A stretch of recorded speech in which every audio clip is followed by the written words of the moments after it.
Tired of feeling tired? Done with diet culture? Overwhelmed by conflicting nutrition and fitness messages?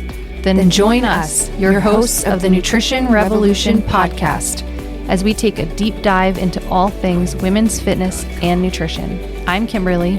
And I'm Tabitha. And together we are debunking diet culture myths and giving you the tools you need to finally see the results you're looking for. Hello, hello.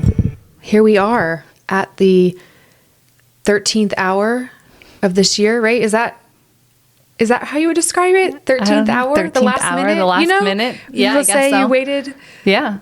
until... I haven't heard it put like that, but yeah. Yeah, we're at the end of the year. We've got That's a it. couple weeks left. Time's up. By the time this podcast episode drops, it'll be what? Yeah, January. Oh, okay. It'll be Well, the first listeners, my episode bad. in January. Happy New Year. Happy New Year. It's the beginning. 2025. Hard to believe. Yeah, crazy. 2024 was good though. It was a good year. I had a good year. I did too. I enjoyed it. Yeah. What was the best part of your 2024? We did a lot of traveling as a family, which was really nice seeing, the kids are getting older and they're like enjoying it and picking where they want to go. And so watching them just like learn and discover a whole new side of parenting kids who are adventurous, that's been really fun. So personally, that's been awesome. And then business wise, I had a lot of really cool things with business. We started a podcast. We did start a podcast. I don't know if anyone knew that. We started a podcast, which is super fun. Yeah, that's a big deal. It's been a dream of mine for like years to do. Yeah. So that It's was been exciting. so fun. I'm proud of us. I know, me too. Yeah. Look at us. Look at Chasing us. dreams. I know. So business has been booming and things have been good. It's been a really good year. I feel like 2024 was one of those like breath of fresh air years that I needed after COVID and all of that. So yeah. Cool. How That's about you? awesome. 2024 was great. I made some big changes to my business. Yeah. Like completely overhauled it. I created a course so I can work with clients anywhere at any time, and I can kind of service a far larger group That's awesome. through my programming. So that was really fun, and that took up months. That took up most of the year. I think was really pouring into my nutrition coaching business and getting that up and going, starting the podcast.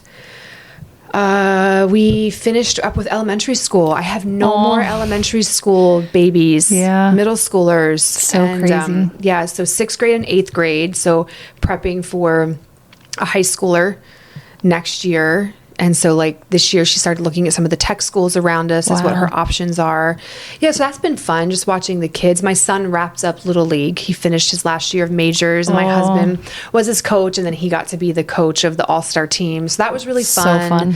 We didn't do way to as go out. much traveling. We went to Florida for spring break. So that was fun, but we didn't do as much because baseball, if anyone on here has kids Travel that play ball. baseball and travel baseball and Little League, That like is your solidarity, adventure in traveling. that's your summer. Yeah. Yes, we did a lot of that. 2025 is going to be more of a travel year for us. But overall, 2024 was great. We're healthy. We're happy. I just really dove in deeply, head first, whatever you want to say, with my business and figuring out how that can best serve my clients and my goals and dreams. And Yeah, that's it's awesome. good stuff. Did you set a New Year's resolution? Are you a resolution person? So we don't do resolutions. We do goals, which I guess is that the same. I mean, is it yes tomato, and no, tomato? because I think this is the difference between actually achieving what you want and not doing it. So my husband's really big on goals, and he's really big on writing your goals down. And we always say that an unwritten goal is just a thought. Love that. And so every year in December or the very beginning of the year, we will, as a family, we will sit down and we will share and write down individual goals and then family goals. So we'll do that. We haven't done that yet for 2025, but we will. So I've got some goals. I want to see the podcast grow. Yeah. I want to continue to grow my nutrition coaching business. We're going to travel some more. I want to get my PhD. That's awesome. In nutritional science. That's probably not going to start in 2025. Yeah, but you can start taking those steps towards. But yeah, it's on there. So There's some things that I want to do. Yeah. I want to continue to cultivate a nutrition, food positive mindset. I think that is a lifelong pursuit and something I'm really passionate about. Yeah. I feel like one of those that's never ending. It's just it's always there. To learn, continuing to tweak, continuing to grow between.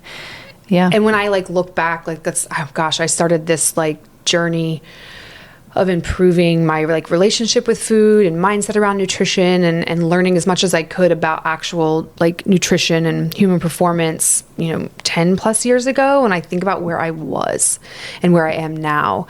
I am dang proud of myself. Crushing it. Right? Yeah. If we can do it, you can do it. Yeah. I think that's awesome. Yeah. So what do you think about the whole new year, new you ethos? I have strong opinions about it. I have really strong opinions. I really hate when gyms and influencers try to market off of insecurities and try to make you feel like you need to completely overhaul your life because you need to look a certain way by the end of 2025. So I always see all these posts like new year, new you, join this 30-day challenge. We're going to overhaul your life. That kind of stuff. I'm like, please stop. You're not going to change your whole life in 30 days. It takes time. So I quit doing New Year's resolutions because, growing up with food issues, I always was like, I'm going to lose 20 pounds this year. And then I never would. And then it was all this guilt and shame of felt like a failure. Why am I a failure? Why can't I be motivated? Why can't I do these things? And it was just stressful. So I read Atomic Habits by James Clear. Have you read that? I have not. I've heard really good things about it. It's life-changing. Everyone go to your library or Audible right now and read that book because it will change your life. Good job. Look at this. He is so helpful when it comes to goal setting and that habit mindset. So I set goals, but more importantly, I put action steps to each of those goals. Love it. So last year I wanted to get through the Bible. That was one of my big goals of let me get through the Bible. And so in order to do that. Did you do it? Did you get through it? So I'm almost through the entire New Testament. Okay. And I will finish the New Testament by January. The New Testament's my favorite. It's so hard to get through. So what are you doing the King James version? So I am doing multiple things. Okay. I'm reading through. Perfect. That's what I was going to suggest. So I'm reading through King James, and then I'm also using the Bible Project to supplement. So when I finish a chapter, I have this whole thing. Okay. So this is my brain. My goal was to get through. So I joined a group on Facebook. Love it. But it didn't help because I'm not really ever on Facebook. Okay. So the community part, I was like, well, that will help me. But instead I just told, people around me hey, this is my goal. So I have my Bible. And to motivate myself, I ordered Bible tabs.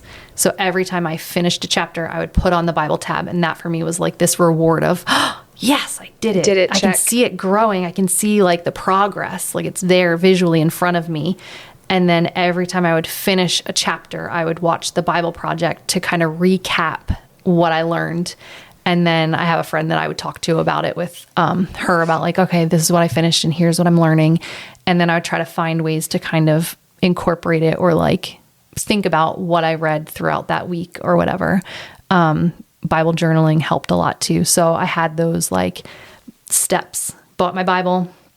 I didn't buy myself a new Bible. I kept my Bible. And then I had the Bible tabs. That was my little reward that I paired with my habit. Cause I'm all about pair your habit with a reward that makes you excited and happy. You can see the progress and you want to do it. And, so that was my goal and it was helpful. So I love that. Congratulations. Yeah, that's exciting. It was good. And I needed to do that because that's a different conversation, but I needed to do it. So that was my big achievement. And you had actionable steps there. You made it a SMART goal. I did. I love a SMART goal: specific, measurable, attainable, relevant, time bound. Yeah. And that Atomic Habits kind of talks about that. So if you set a New Year's resolution or you have a goal and you just say it oh, I'm going to this, I'm going to lose 20 pounds. Okay, great. How are you going to do it? Right. What did you do this year to actually do it? Did you hire a coach? Did you download some workout videos? Did you buy yourself even just some new sneakers or like fitness clothes? Like, what are you doing? Did you try eating less processed, more whole foods? Like, did you overhaul your cabinets? Did you make a better meal plan? Like, what are you doing? So having that goal is great, but it's the action steps that get you to move the marker, right? That's what gets you across the finish line. And so I am really big on set the goal, but more importantly, write down simple, easy action steps you can take. If you want to run a marathon, you better have shoes and clothes that you can run it in. You better sign up for the race. But more importantly, you better put those shoes in a visible spot in your house that you trip over every day to remind you that you need to do it. Print out a calendar that has the schedule and mark it off every day that you know you're hitting that goal. Those are your action steps. So if you're not hitting the action steps, you're not going to achieve your goal. So yeah, I love it. You got to have have a clearly defined path moving forward to reach your goals. So if you start the new year and you say, I want to get healthier, that's great. I love that. You should get healthier. Yeah, we all cheering should. for you. But let's do it. How are you going to get healthier? I think one of the things that people get hung up on, first of all, I actually think a new year is a great time. To evaluate where you are, do a little self-reflection, think about where you want to go. And I think that there's something, even like on a Monday, I think the first day of the new month, the first day of the week, which I know technically is Sunday, but it's Monday. It's Monday. Work week. We're going by the work week here. We're going by the work week. So like a Monday, the first day of a new month, the first day of a new year, even the first day of a new season, like there's something really invigorating about that for me personally. It just feels like it's full of promise and hope, right? Fresh starts. So I'm all about new year. Let's make some good changes. Let's set some goals. But I do feel like it's like new year, same me, right? I'm just going to be working on things to improve or working towards specific goals. So I think that we get stuck, or where it gets kind of sticky or tricky is when we try to overhaul everything. Exactly. And then we don't, like you said, outline the clear like action steps, that path moving forward of how we're going to achieve that goal and what we're going to do to try to be healthier, to be, more financially independent, to improve our relationships with others, like whatever your goal might be, furthering your education, whatever, like you have to have a clear path forward, and you need to make sure that it's also going to be realistic. That's very important. I think we as women have to quit saying like, all right, this year I'm going to lose 50 pounds, start a new career and work out every single day. And I'm never going to eat sugar anymore. Stop doing that to yourself, because you're going to do it. And then you're going to feel like, oh, I messed up. And so I might as well just start again next year. Yeah. Even like people, so I always hear about like dry January. Yeah. Okay. And I mean, I'm vocal about the fact that I don't drink. And I don't, like I encourage my clients to drink as little as possible, especially if they do have a weight loss or body composition goal. But dry January, like that's just so extreme. So if you are someone that's listening and you're like, I'm never going to not drink. Like I love a good cocktail or whatever. Like instead of doing dry January where you're going to end up feeling so deprived that come February, you might like go off the rails and then drink every day. Maybe the goal should be that you are going to say, I'm going to have no more than 2 drinks per week, right? Yeah. There's action there. It's clearly defined. It's specific, measurable, attainable, relevant, and time bound. It is a smart goal. And then you may find that you're going to have greater success in January and then outside of January. Yeah, because then you'll be like, oh, I actually could do that. It's like when people change their eating habits and they're like, oh, I didn't have to remove all of these things. Oh, I just had to add protein and fiber. This is maintainable. I can do this. It's not, you're not depriving yourself. Yeah, exactly. Of all of these things all the time. It's just like you're making these little changes, little shifts, rather than like some big overhaul that you can't maintain. So I think that going into a new year, it's better to set a goal, create the action steps, and then, like you said, make it something that you can achieve with some hard work. Yes.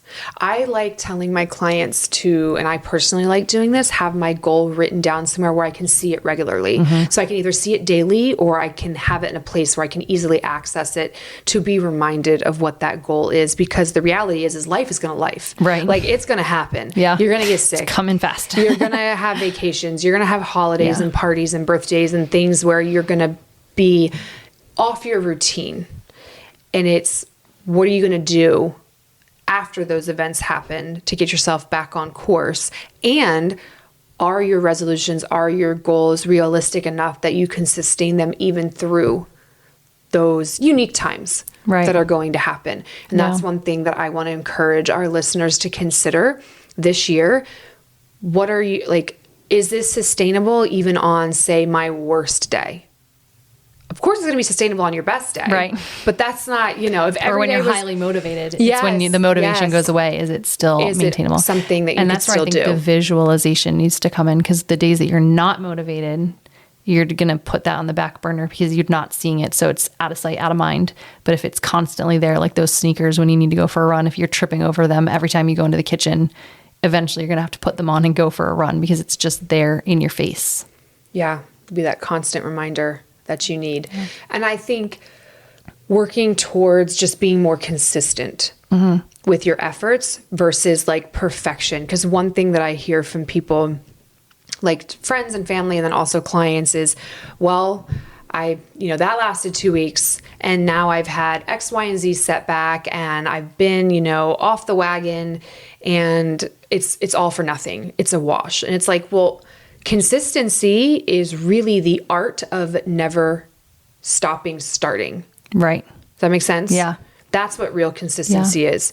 It's progress, not perfection. Yeah. You're always going to hit hurdles. It's how you get over those hurdles every time that makes a difference. Absolutely. And it's do you get over those hurdles? And if you fall down from that hurdle, do you get back up and keep moving forward towards your goal? That is what consistency is. And that is what is going to ultimately allow you to reach your goal and to have success, and then to build self-efficacy, that you can do hard things, and that you can trust yourself with your goals. And that's what I think is probably most important. Yeah. Entering any kind of a new season, new month, new week, new season, new year is, reasonable, sustainable, actionable. Actionable. Is that a word? It is a word. Yes. Okay. I don't know why it sounds weird. You ever say words? Actionable goals. Like, an actionable goal that is sustainable even on your worst day. Yeah. And then focus on the consistency, never stopping to start again. I like it. I think that's good too, that you guys write it down, because I think that's helpful. Yeah. Hey, an unwritten goal is just a thought. Yeah. And if you put it out there to other people, like, you're more likely going to hit that goal if you have like a support system or an accountability partner. Even if you're using your social media. I mean, I remember when we switched our diet around, I posted all my meals on social media just as a, hey, keep me accountable. I was that annoying person that was like, here's my dinner. I think it's great. It helps. And if someone doesn't like it, they can keep swiping, keep scrolling, whatever. Yeah. And it helped me to go back through and be like, oh, I loved that meal. So accountability for yourself too, because then you're like, okay, I have this to post and I can share. Right.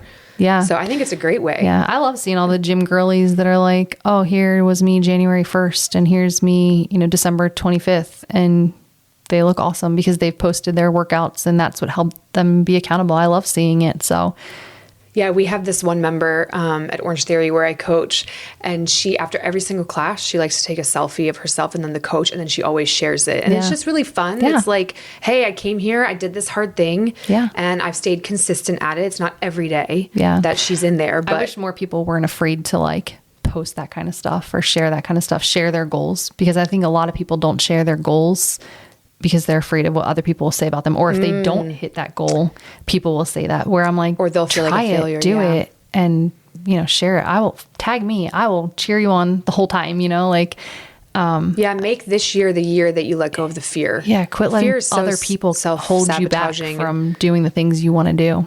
Absolutely. It's your life. Yeah. And you only get one of them. Yeah. So you might as well take the chances, take all the selfies, risks, take all the gym selfies and post all your meals. Hard. Yeah. And write down your goals. Yeah. Write down your goals, keep them, things you can do, and make them as visible as possible all the time. As actionable. And try to, actionable. That's a word. There you go. as possible. Yeah. And try to make 2025. I think for me, going into 2025 this year, like, I just want to have fun. I want to enjoy the year, enjoy what I'm doing, and just try not to stress so much about everything going on. Less news, less social media. Like, that's kind of where I'm headed. Just like enjoying what I have in front of me, cultivating the people and the relationships that I have around me, like just enjoying life this year. Good. Those are great goals. Now write it down. No. Write it down, and then I want to see your action plan. Right, here's my action plan. How are we Happen. doing this? Yeah. No more news. So if you did have a weight loss goal for 2025 or a body like recomp goal, what would your advice be to our listener? So if you have a body recomp goal, the first thing I would do is say, know where you want to go. Like, okay, so if I have a body recomp goal, what is that? Is that a number on a scale? Is that a pant size? Is that a muscle that you want to tone up? Like, is it how you're seeing yourself in the mirror? So you need to know that first. If it's a number on the scale, obviously the first thing you have to do is weigh yourself. And then tell us like what you want to, where do you want to be at the end of the year? So if your goal was like, all right, maybe I want to lose 30 pounds. We're not going to start with 30 pounds. We're going to start with 5. Absolutely. I love that. Right. We're going to start with 5 pounds. And then those action steps are going to be, I'm going to eat more protein, eat more fiber, and add resistance training 3 times a week. So that I'm actually doing something to hit that goal. And then, once you lose that 5 pounds, we'll reassess. Is that still working? Are you still losing weight from that? Then we'll keep doing what you're doing until, you hit a wall, and then we'll reassess what do we need to do for that. But yeah. I love it. I think that's great advice and a great starting point. Yeah. You've got to, absolutely. You have to know where you are to know where you're going. And I think that's important. Agreed. Yeah. All right, listeners. Well, here is to your best year yet. Yeah. I know that sounds so cliche, but it can be. It can be. You absolutely can do it. I think you and I are both proof of that. Like we've made big changes in a year. And it's been scary. It hasn't all been like and easy it's not linear. Like No, it's not linear. We're up and down and all over the place all the time. So to that point, like kind of what I mentioned earlier about like progress, not perfection, like working towards your goals is never linear. Yeah. Right? It's going to ebb and flow. There are going to be little hurdles, little setbacks. There's going to be good days. There's going to be great days. There's going to be awful days. Yeah. So it is just keeping in the back of your mind. Yeah. Get up and grind. Never stop starting again, over and over and over again. And keep those goals somewhere where you can see them and be reminded of them. Yeah. And trust yourself. Know that you can do hard things. Yeah. Love it. All right. Happy 2025, you guys. Thanks for spending your time with us. If you found this podcast helpful, we would love for you to share it with your friends and family. And don't forget to subscribe on your podcast platform. If you have nutrition or fitness questions you want answered on future episodes, we would love to hear from you. You can submit these questions to our email, thenutritionrevolutionpodcast@gmail.com, and follow us on Instagram @thenutritionrevolutionpodcast.